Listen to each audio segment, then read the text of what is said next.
បាទសូមសួស្តីបងប្អូនទាំងអស់គ្នាដែលបានចូលស្ដាប់នៅក្នុង Channel របស់ខ្ញុំបាទដោយសារតែ Channel របស់ខ្ញុំទើបតែបង្កើតឡើងសូមបងប្អូនទាំងអស់គ្នាជួយ Subscribe ម្នាក់មួយផងករណីរឿងនេះដែរបានកើតឡើងនៅក្នុងឆ្នាំ1997នៅក្នុងប្រទេសថៃដោយនៅក្នុងនោះដែរមានតួអង្គសំខាន់ពីរគឺតួអង្គស្រីឈ្មោះចៃនិងតួអង្គប្រុសឈ្មោះកន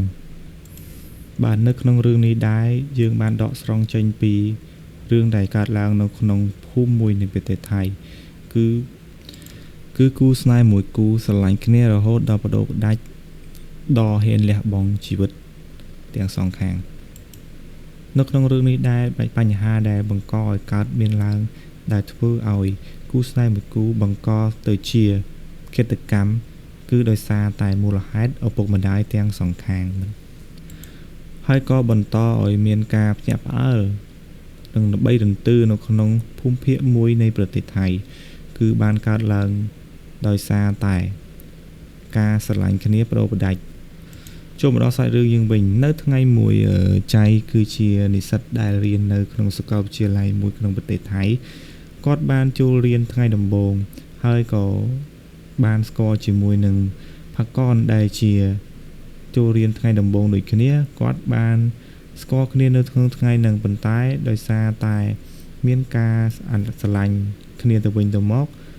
ចៃនិងផាកនបានតាក់ទងគ្នាដោយមិនមែនអ្នកណាដឹងនៅក្នុងថ្នាក់នោះឡើយបន្ទាប់ពីពួកគេបានស្គាល់គ្នាអស់រយៈពេលជាយូរកន្លងមកនៅក្នុងថ្ងៃមួយដែលពួកគេបានបញ្ចប់ការសិក្សានៅក្នុងសាកលវិទ្យាល័យ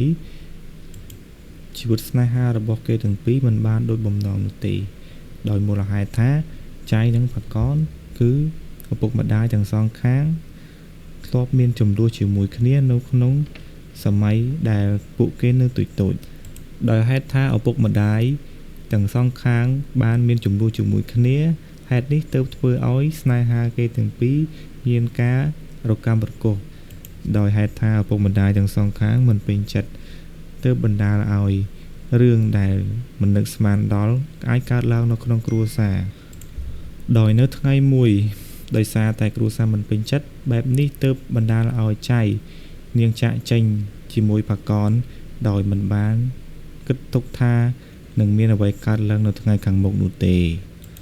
ពួកគេចាក់ចេញទៅរស់នៅយ៉ាងមានក្តីសុខហើយបន្ទាប់ពីមានក្តីសុខក៏ឪពុកម្ដាយទាំងសងខាងបានតាមយាយីគេទាំងពីរមិនឲ្យរស់នៅយ៉ាងមានក្តីសុខនោះទេដោយនៅថ្ងៃមួយនាងបានគិតជាមួយផាកនថាបើសិនជានាងមិនបានរស់នៅជាមួយគ្នាទេនាងនឹងធ្វើអត្តឃាតនៅក្នុងផ្ទះដែលនាងបានស្នាក់នៅសប្តាហ៍ថ្ងៃអ្វីដែលនាងធ្លាប់បានគិតទុកថានឹងធ្វើអត្តឃាតក៏បានកើតឡើងនៅក្នុងឆ្នាំ1999នាងបានធ្វើអត្តឃាតជាមួយនឹងផាកននៅក្នុងផ្ទះដែលនាងរស់នៅសប្តាហ៍ថ្ងៃដំណឹងដ៏សោកសៅនេះបានលើដល់គ្រួសារទាំងសងខាងហើយក៏មានការស្ដីបន្ទោសយ៉ាងខ្លាំងរវាងចាស់ដែលគាត់មានការថ្នាក់គ្នាមានការទាស់ទែងគ្នាតាំងពីជំនាន់គាត់នៅក្មេងៗប៉ុន្តែរហូតដល់ផាកននិងចៃគឺពួកគាត់បំបែករឿងដែលធ្វើអត្តឃាតនៅក្នុងផ្ទះដែលស្នាក់នៅរវាងគូសង្សារទាំងពីរនាក់នេះបានកន្លងផុតអស់រយៈពេល 4-5 ឆ្នាំកន្លងមកក៏មាន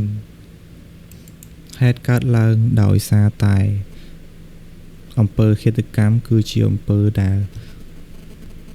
ធ្វើឲ្យមនុស្សបាត់បង់នៅសតិបញ្ញៈទើបធ្វើឲ្យគូស្នេហ៍ទាំងពីរហ្នឹងធ្វើឲ្យវិញ្ញាណទាំងពីរមិនបានចាប់ជាតិទេមូលហេតុនេះហើយទើប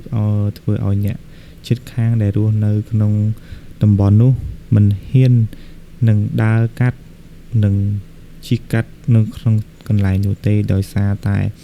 ផាកននិងចៃមិនបានចាប់ជាតិទេនាងតែងតែបង្កភាពភ្ញាក់ផ្អើលនិងការបំឡាយបំភ័យដល់អ្នកជិតខាងជារឿយៗដោយហេតុថាផ្ទះដែលនាងបានធ្វើនោះគឺជាផ្ទះដែលមើលទៅគួរឲ្យចង់រស់នៅប៉ុន្តែដោយហេតុថានាងមិនបានសម្រេចចិត្តច្បាស់លាស់ទើបធ្វើឲ្យមានការនៅអាណិតនៅនឹក នៅស្រឡាញ់ផ្ទះមិននៅក្នុងថ្ងៃមួយដែលធ្វើឲ្យប្រជាជនខ្លាចគឺពូម្នាក់នៅក្នុងភូមិគាត់បានធ្វើដំណើរកាត់នឹងដោយសារតែមានธุរៈចាំបាច់ហើយក៏មានភ្លៀងធ្លាក់និងមានភ្នែកបន្ទោខ្លាំងគាត់ក៏បានចូលជ្រកនៅផ្ទះដែលធ្វើអត្តឃាតនេះបានធ្វើឲ្យគាត់រស់ដូចស្លាប់បិទភ្នែកមិនជិតដោយសារតែចៃនឹងផាកនបានចេញមកឲ្យគាត់ឃើញទាំងថ្ងៃទាំងស្រស់បាទរឿងរបស់យើងបានសុំតា slash តែប៉ុណ្ណេះសិនដោយសារតែយើងនៅមានភាពបន្តទៀតសូមអរគុណដល់បងប្អូនដែលបានចូលស្ដាប់នៅរឿងរបស់ខ្ញុំនិងសូមជួយចុច Subscribe ម្នាក់មួយផងសូមអរគុណសូមជម្រាបលា